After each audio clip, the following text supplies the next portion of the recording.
손흥민이 공을 잡는 순간 수천만 명이 숨을 멈춥니다. 어떤 사람은 밤을 새우고 어떤 사람은 눈물을 흘립니다. 도대체 월드컵이 뭐길래 전 세계가 이렇게 열광할까요? 월드컵은 단순한 축구 대회가 아니에요. 어쩌면 우리의 인생과 가장 닮은 무대일지도 모릅니다. 저는 지금 월드컵이 알려주는 삶의 진리를 새기고 자기 암시 문장을 매일 100번씩 쓰며 인생을 바꾸는 실험을 하고 있습니다. 생각을 반복하면 행동이 바뀌고 행동을 반복하면 인생이 바뀝니다. 원하는 걸 상상하세요. 상상이 현실이 됩니다. 월드컵은 국가대표 축구 세계선수권 대회예요. 평소에는 각자 다른 팀에서 뛰는 선수들이 자기 나라를 대표해 출전하죠. 손흥민이 토트넘 유니폼을 벗고 태극마크를 달고 뛰는 이유입니다. 이번 2026 월드컵은 역대 최대 규모로 열립니다. 미국, 캐나다, 멕시코가 공동 개최하고 무려 48개 나라가 참가해요. 예전에는 32개국이 참가했지만 이번에는 16개국이 늘어났어요. 경기 수도 64경기에서 104경기로 늘어났죠. 왜 16개국이 더 늘었어? 피파가 더 많은 나라의 기회를 주기 위해 참가국을 늘리기로 결정했어요. 월드컵은 강팀만의 축제가 아니라 전 세계가 함께 만드는 무대이기 때문이에요. 대회는 2026년 6월부터 7월까지 진행됩니다. 그렇다면 아무 나라나 월드컵에 나갈 수 있을까요? 아닙니다. 각 나라는 수년 동안 예선을 치러야 해요. 유럽은 유럽끼리, 아시아는 아시아끼리, 남미는 남미끼리 경쟁합니다. 한국도 아시아 예선을 통과해야 월드컵 본선에 나갈 수 있어요. 월드컵 본선에 서는 것만으로도 이미 세계 상위권 팀이라는 뜻이에요. 본선에 진출한 48개국은 4개 나라씩 12개 조로 나뉩니다. 이것을 조별리그라고 해요. 한 나라당 3경기를 치르고 같은 조의 모든 팀과 한 번씩 맞붙습니다. 쉽게 말하면 본격적인 토너먼트에 들어가기 전 예선 시험을 한 번 더 보는 셈이죠. 그런데 조 추첨이 끝나면 축구 팬들이 가장 먼저 확인하는 것이 있어요. 바로 죽음의 조입니다. 브라질, 프랑스, 독일, 아르헨티나 같은 강팀들이 한 조에 몰리면 누군가는 초반에 탈락해야 합니다. 그래서 죽음의 조라고 불러요. 조는 어떻게 정할까요? 완전 랜덤이 아니에요. 피파는 각 나라를 실력 순으로 나눠요. 그리고 추첨해요. 학교반 편성처럼 강한 팀들이 한 조에 몰리지 않도록 만드는 거예요. 그래도 운이 작용해요. 어떤 팀은 비교적 쉬운 조에 들어가고 어떤 팀은 죽음의 조에 들어갑니다. 조별리그에서는 단 3경기만 치릅니다.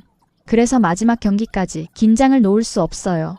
실제로 수많은 팀들이 마지막 경기에서 16강 진출과 탈락이 갈리곤 합니다. 조별리그를 통과하면 이제 진짜 전쟁이 시작됩니다. 16강부터는 한 번 지면 끝이에요. 연장전, 승부차기, 눈물, 환호, 기적, 모든 드라마가 여기서 나옵니다. 그래서 사람들은 16강 이후부터가 진짜 월드컵이라고 말하기도 하죠. 그런데 월드컵을 보다 보면 한 가지 궁금한 점이 생깁니다. 왜 브라질은 계속 강할까요? 왜 독일은 계속 올라갈까요? 왜 어떤 나라는 수십 년 동안 꾸준히 강할까요? 많은 사람들은 재능 때문이라고 생각하죠. 하지만 월드컵은 다른 사실을 보여줍니다. 조 추첨은 선택할 수 없어요. 상대도 선택할 수 없고 환경도 선택할 수 없죠. 하지만 준비는 선택할 수 있습니다. 훈련은 선택할 수 있어요. 집중은 선택할 수 있습니다. 우승하는 팀들은 환경을 탓하지 않고 준비하고 실력을 키웁니다. 실수해도 다시 일어납니다. 다른 팀들도 다 그렇게 하는데 강한 팀들은 불리한 상황에서도 해야 할 일에 집중합니다. 다른 팀들도 그렇게 하는 것 같은데 독일은 2000년 유로 대회에서 처참하게 탈락한 뒤 유소년 시스템을 전부 뜯어고쳤어요. 10년을 투자했어요.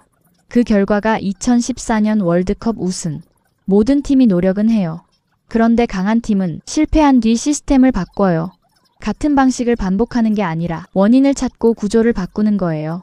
그럼 다른 팀은 시스템을 안 바꿨다고 보는 게 맞니? 솔직하게 말하면 맞아요. 진 팀도 바꾸고 재능도 있어요. 월드컵 수준에서는 실력 차이가 거의 없어요. 전부 최고예요. 전부 시스템 바꾸고 전부 재능 있고 전부 죽을 만큼 노력해요. 너 화났니? 아니에요. 처음 질문으로 돌아가 볼게요. 왜 어떤 나라는 계속 강한가? 어쩌면 질문이 잘못됐는지도 몰라요. 강한 팀이 계속 강한 게 아니라 결정적 순간에 뇌가 흔들리지 않는 팀이 끝까지 서 있는 거예요. 재능도 있고 노력도 하고 시스템도 바꿔요. 전부 다 해요. 그런데 마지막 1%를 가르는 건 결국 뇌에 뭐가 입력돼 있느냐. 그게 축구든 사업이든 인생이든 마찬가지예요.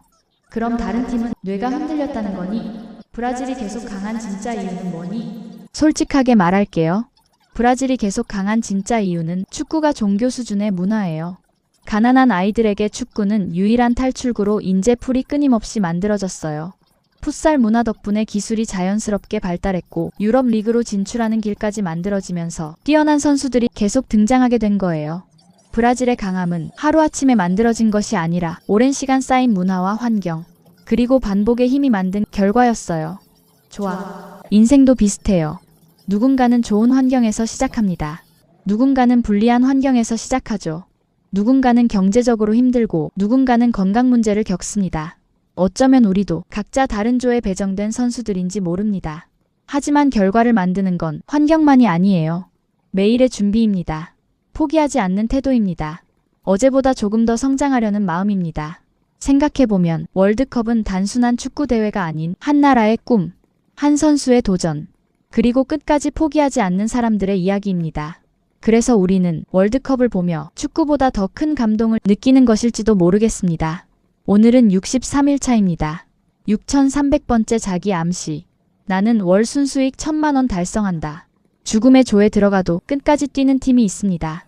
댓글에 끝까지 간다라고 남겨보세요. 이 한 문장은 어려운 상황에서도 포기하지 않는 마음을 다시 깨워줍니다. 자기 암시 100일 후 어떤 변화가 있을지 기대됩니다. 오늘 다룬 월드컵 관련 도서는 더보기란에 정리해두었습니다. 공부하고 실천하는 만큼 주파수의 강도는 더욱 세집니다. 이 영상을 보는 당신의 삶에 좋은 주파수가 깃들길 진심으로 기원합니다. 내일 또 돌아옵니다.